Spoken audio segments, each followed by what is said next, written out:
So meron tayong shrimp. Ayan. Ito yung mga ulo. Babalatan ko, ilalagay ko rin doon. Tapos, gagamitin yung sauce later. So, hatiin natin to. Yung kalahati tempura, tempura lahat I mean. Pero yung isa may timpla. Let's go!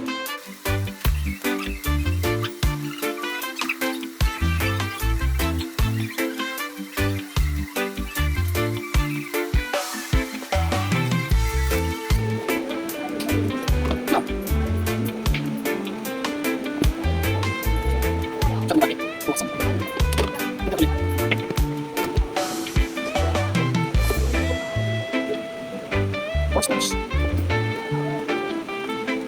Balik ako.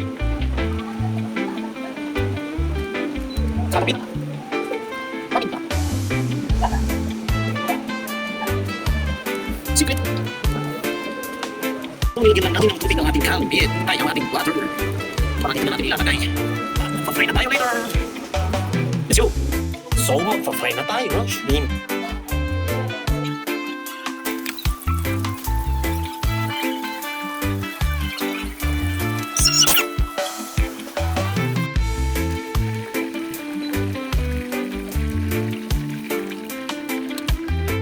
So, gagawa tayo ng cheese sauce na konti lang.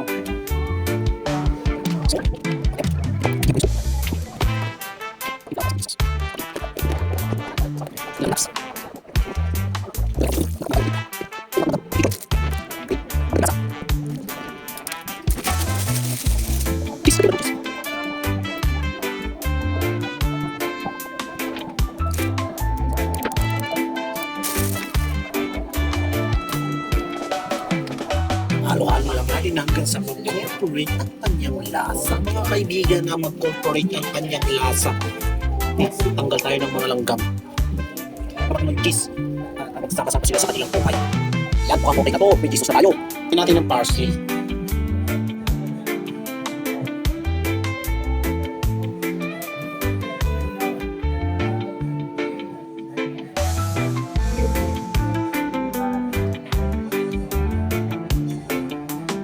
Panghuli, RRT.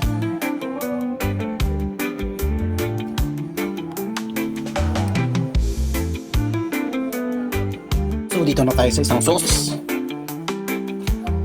Gamit na tayo ng butter or peanut butter.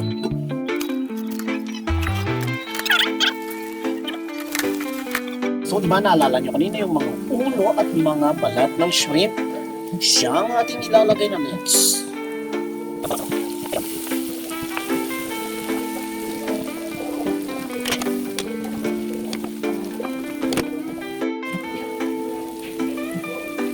Lagay tayo ng sibuyas.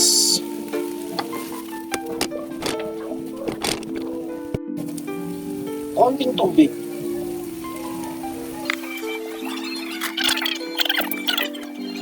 Tanggalin na natin yung mga balat.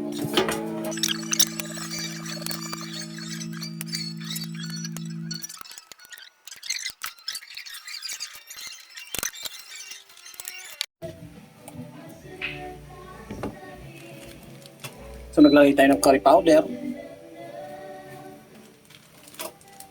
paprika, taco powder,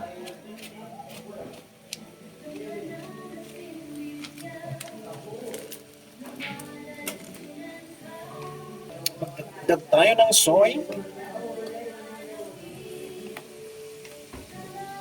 nor seasoning. At ihalo na natin at ayos na yan. Na natin yung ginawa nating sauce.